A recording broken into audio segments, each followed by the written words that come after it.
મારા વાલા પ્રિયો, તમે કેમ છો? શું તમે સારા છો? આજે સવારે તમને જોઈને અને તમારી સાથે વાત કરીને મને ખૂબ જ આનંદ થઈ રહ્યો છે. શા માટે જાણો છો? ઈસુ તમને પ્રેમ કરે છે, તેથી જ તે આ કાર્યક્રમ દ્વારા તમારી સાથે વાત કરી રહ્યા છે. તમને આજે પણ એક સંદેશની જરૂર છે. તે પરમેશ્વરનો સંદેશ છે. તેથી જ તેમણે મને તમારી સમક્ષ ઊભો રાખ્યો, જેથી હું તમને તે સંદેશ પહોંચાડી શકું. શું તમે વિચારી રહ્યા છો કે તે સંદેશ શું છે? બાઇબલની અંદર જુઓ, ગીત શાસ્ત્ર 145 તેની 8મી કલમ. યહોવા દયાળુ અને કૃપાળુ છે, તે ક્રોધ કરવામાં ધીમા અને પ્રેમથી ભરપૂર છે. આ સંદેશ કોના વિશે છે? તે યહોવા વિશેનો સંદેશ છે. આપણા પ્રભુ વિશે એક સંદેશ છે. જ્યારે આપણે પ્રભુને વધુ ને વધુ જાણીએ છીએ, ત્યારે જ આપણે તેમના આશીર્વાદ મેળવી શકીએ છીએ. શું જાણો છો? તે કોણ છે તે તમારે જાણવું જ જોઈએ. પરમેશ્વરનું જે જ્ઞાન છે એ શાણપણની શરૂઆત છે. જ્યારે આપણે પરમેશ્વર વિશેનું જે જ્ઞાન છે તેને વધારીશું અને તેમને સંપૂર્ણ રીતે જાણીશું, ત્યારે આપણને શાણપણ મળશે, આશીર્વાદ મળશે અને ભલાઈ મળશે. પ્રભુનો સ્વભાવ કેવો છે? દરેકનો સ્વભાવ હોય છે. તે પરમેશ્વર છે અને તેમનો સ્વભાવ પણ છે. લોકો કહેતા હોય છે કે તેમનો સ્વભાવ આવો છે, તેવો છે. પરંતુ બાઇબલ સ્વર્ગ અને પૃથ્વીના સૃષ્ટિકર્તા પરમેશ્વરના સ્વભાવ વિશે શું વાત કરે છે? તે કેવા પ્રકારના પ્રભુ છે? યહોવા દયાળુ છે અને કૃપાળુ છે. તે કોના પ્રત્યે દયાળુ છે? જે પોતાના પાપોને ઢાંકે છે તેઓ સફળ થશે નહીં, પરંતુ જે કોઈ તેને કબૂલે છે, છોડે છે, તેના પર દયા થશે. જ્યારે કોઈ માણસ કબૂલ કરે છે, હે પ્રભુ, મેં પાપ કર્યું છે, મેં આ ખૂબ જ મોટું જે પાપ છે તે કર્યું છે પ્રભુ, જો તેને પોતાના પાપનો અહેસાસ થાય અને તે પસ્તાવો કરે છે, તેના પર દયા થાય છે.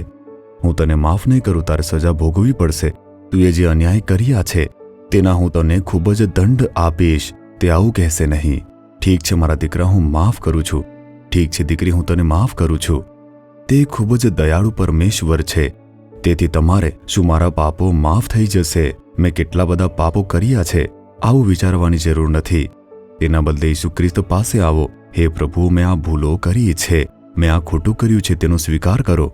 કૃપા કરીને મને માફ કરો. આવી રીતે કહો. તે તરત દયા બતાવશે. તેમનું હૃદય તે પીગળી જશે. જો તમે જઈને તેમની સામે આંસુ વહાવશો તો તેમનું હૃદય તે પીગળી જશે. ઈસુ તે ખૂબ જ દયાળુ પ્રભુ છે. બીમારોને જોતા તેમને ખૂબ જ દયા આવી ગઈ હતી.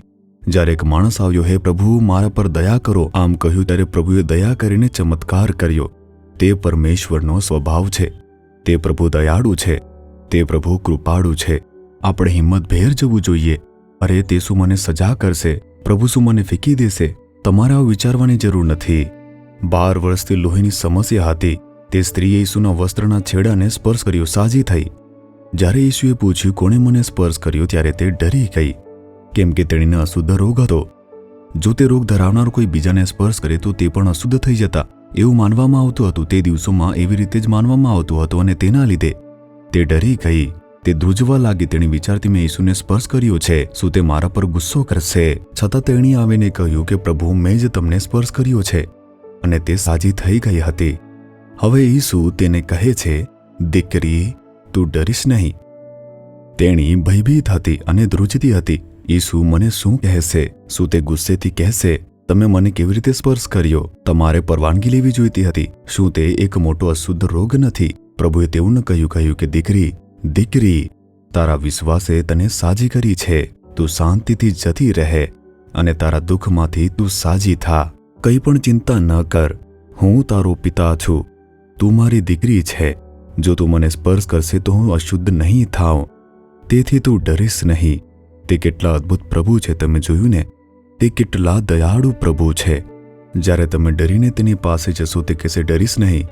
જ્યારે તમે તેમની સામે ધ્રુજતા જશો, તે કહેશે કે અહીં આવ, મારી સાથે બેસ. તે જ ઈસુ છે. શું તે હાથમાં ત્રિશૂળ લઈને ઊભા છે? શું તલવાર લઈને ઊભા છે? અથવા હાથમાં છરી રાખે છે? શું તમારા પર હુમલો કરી શકે? તેમની પાસે આવું કોઈ પણ શસ્ત્ર નથી.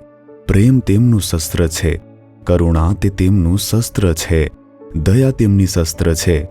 જો આપણે આ જાણતા હોય તો આપણે સંતુષ્ટ થશું, હિંમતભેર જઈશું. આપણા પ્રભુ દયાથી, કરુણાથી અને કૃપાથી ભરપૂર છે.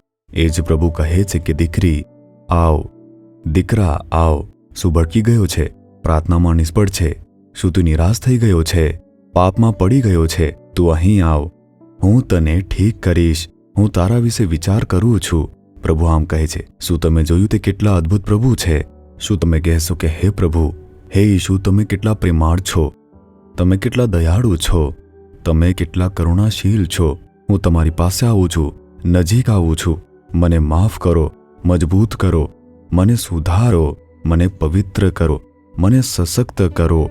હું મારી જાતને તમારા હાથમાં આપું છું. ઈસુના નામમાં. Amen, amen. Jesus redeems Gujarati YouTube ચેનલને સબસ્ક્રાઇબ કરો. દરેક નવા કાર્યક્રમની માહિતી મેળવવા માટે બેલ આઇકન પર ક્લિક કરો.